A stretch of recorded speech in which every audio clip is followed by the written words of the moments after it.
What's up, my tech friends? Welcome back to the channel. And so in this discussion, we are talking about the Tensor G5. And I know it's really soon to kind of talk about that because this is the chipset that will be put into the Pixel 10 or whatever the naming scheme is going to be for Google Pixel devices. But um, a very interesting article by 9 to 5 Google, and I'll make sure I'll put the link in the description for you guys to read for yourselves. But so, a little backstory possibly to why this decision was made. And, this stems from the very first Tensor G1 chip, which we all know Samsung had a hand in the creation of this chip, right? Google wanted an in-house chip in their device.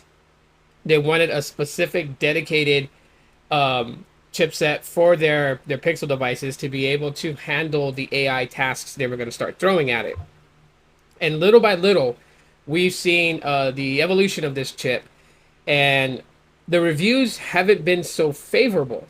A lot of people that use their phones basically for like how a smartphone is used. A lot of us are not even really going to complain about the Tensor chip, only because when we're doing social media like X, Instagram, Facebook, I mean, how much of the processor chip does really stand out with executing those commands and tasks.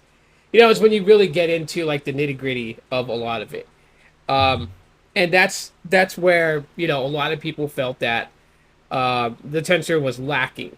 And every time you see a tech video discussing a Google Pixel and they make reference and mention of the tensor, G chip, whatever generation it is, it's always that it performs decently, but it's not as powerful as Qualcomm. And I understand the reasonings for that because the idea that Qualcomm building a chip and for smartphones may be a little bit different than Google's vision and approach to it. So that's kind of my thought process on it. Now, not saying that Qualcomm chips are poorly built devices. They're not. They're actually really good. They're good for a lot of a lot of good things, including power efficiency, power management, but also being able to execute powerful commands. Um, and I can understand people wanting the Tensor chip to be that, to be just that.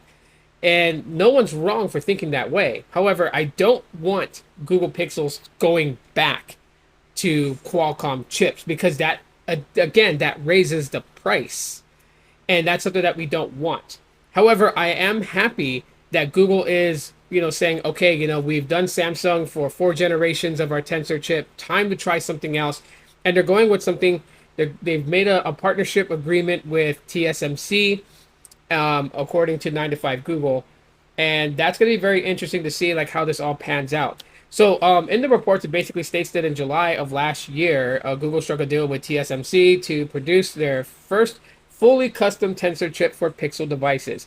If Google keeps its existing numbering scheme in play, it would be called the Tensor G5 because it could be called something else, right? They could call it, the Tensor GX. They could call it the Tensor, Supreme, Tensor Premium, Tensor Ultra. There's so much naming schemes in the tech space today, so wouldn't put it past me. But in hindsight, it would be the Tensor G5. And apparently, the chip is going to be built on a 3 nanometer process, which is what I believe Qualcomm is switching over to, and I believe Apple's already doing. So, what would that do? Just for hindsight, what would that do? Obviously, it would basically provide a much better performance and experience being built at that level, right? That's like the whole process of all of it is literally trying to, get amazing results in performance with, just kind of condensing things down. So it would make sense, that they would go that route. And so one of the things that I really enjoy about the Google Pixels is that, between the base flagship, the Pro series, and then the A series, when it comes to their Tensor G3, and even in previous generations, the G2 and the G1, nothing is obstructed or changed with my Pixel 8a compared to the 8 and 8 Pro. So it's not underclocked, it's not, disabling cores. So in theory, the same experience that I would get with those devices, I would get with this. And the only corners like that are going to be cut, anything that's going to be slightly different, obviously, is a camera performance, different camera sensor, And if you're someone that judges a phone because of the way it feels in your hand, if it's glass, metal, or plastic, that will make a play. And if you're somebody that likes to swim with your phone, obviously IP67 versus IP68 on the 8 and 8 Pro. And those are the differences. But as far as the core of the phone, Google gives that, with their A series, which is an affordable flagship, compared to their base flagship and their Pro series flagship. And I believe they're going to maintain the same thing too. So, if the A series continues, because that is the question at hand, is will we see a Pixel 9a, or is the A series done? And the only reason that question comes into play is because the 9 is releasing 3 devices with the Pixel 9, the Pixel 9 Pro, and the Pixel 9 Pro XL. Right? They're getting 3 devices this year in October, rumored. We'll see when that happens at the Made by Google event in October, September, October-ish. But I think this is a smart move, because it allows Google to kind of see what other chip manufacturers can do. I know some people will be like, well, I know, you all know that I don't like MediaTek processors, but what if, Google did a partnership with MediaTek? I would still give it the chance just to see what MediaTek can do. Would I have faith in it? Probably not, seeing that I've seen what MediaTek processors could do in the past and in the present. I know some of their chips are actually really decent, so I won't take any credit away from MediaTek, but majority of their chipsets that goes towards mid-range, high mid-range, and even budget devices have yielded terrible performance, right? So it's always going to be just, the flagship chipset that they create for flagship devices that would even see good performance. And yeah, so we shall see how this works up and everything like that. As far as Samsung, what's happening with them? And rumor points it that they may just entirely scrap the Exynos brand and just totally rely on Qualcomm, which I know some of you guys will be happy to hear that, because a lot of people just love Qualcomm chips and Samsung devices. So the fact that they may be, kind of routing their way that way, I know most of y'all won't complain about that. But for me, in closing out this video, I don't want to see Google going back to Qualcomm chips. And I know a lot of people will debate me on this and say, well, you know what, it'll have better performance of this and that. But you know what? I know how people are. And if, let's say, Google went back to Qualcomm and then their devices had to go up by another 150 bucks, then that would be the new talk of Google Pixels, is how bad they are because they have an expensive device and they haven't earned the right to charge that much for their devices, right? The tech community is very picky. They love to kind of point out things. They love to kind of like try to just like take whatever thought process they have in their head and stamp it as, as like it's gospel, like it's, biblical. And, to be quite honest, really, Google is good where it's at with the idea of having an in-house processor chip made. And honestly, I feel like that if they, if TSMC does a very good job, like they did with HTC, maybe they could hire out, some of the team members that worked on the Tensor G5 and permanently bring them onto Google to continuously create a chip truly in-house made, right? Because that's what we're really trying to get. Yes, I know. I may have had some things confused, and hey, I'm human. I make mistakes. I would like to think that Google would make things in-house, but it's not truly made in-house right now.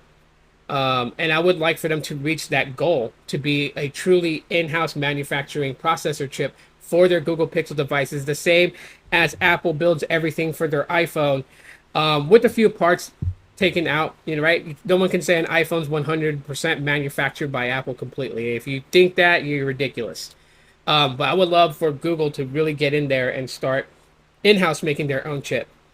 The same way that they started to in-house make their own hardware by getting HTC's development team and bringing them on board and personally hiring them for Google to start building the Google Pixel devices. And then they kind of strayed away from that and started going outsource.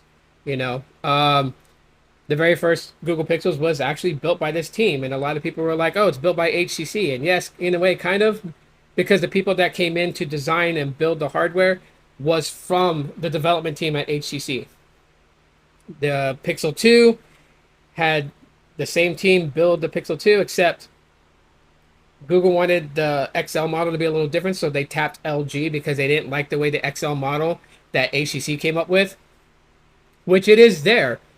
If you look online, you can find and see what the Pixel 2 XL HTC design would have looked like. So, with that being said, in general, I just want Google to just do good and be smart about it.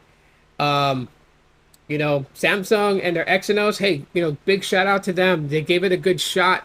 Exynos was just missing a few things. I would have loved to see what they would have came up with, because we do know that Samsung had made mention they were going to go back to the drawing board and revamp the Exynos line.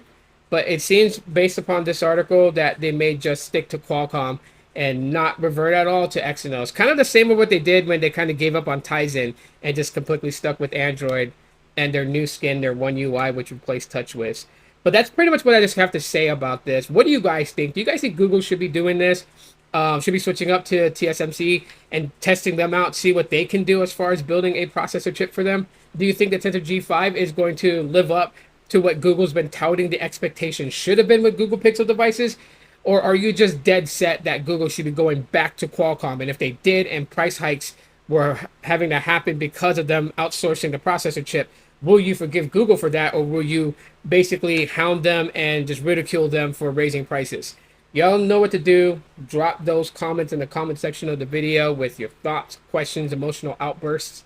Thanks for checking out today's video. Appreciate y'all.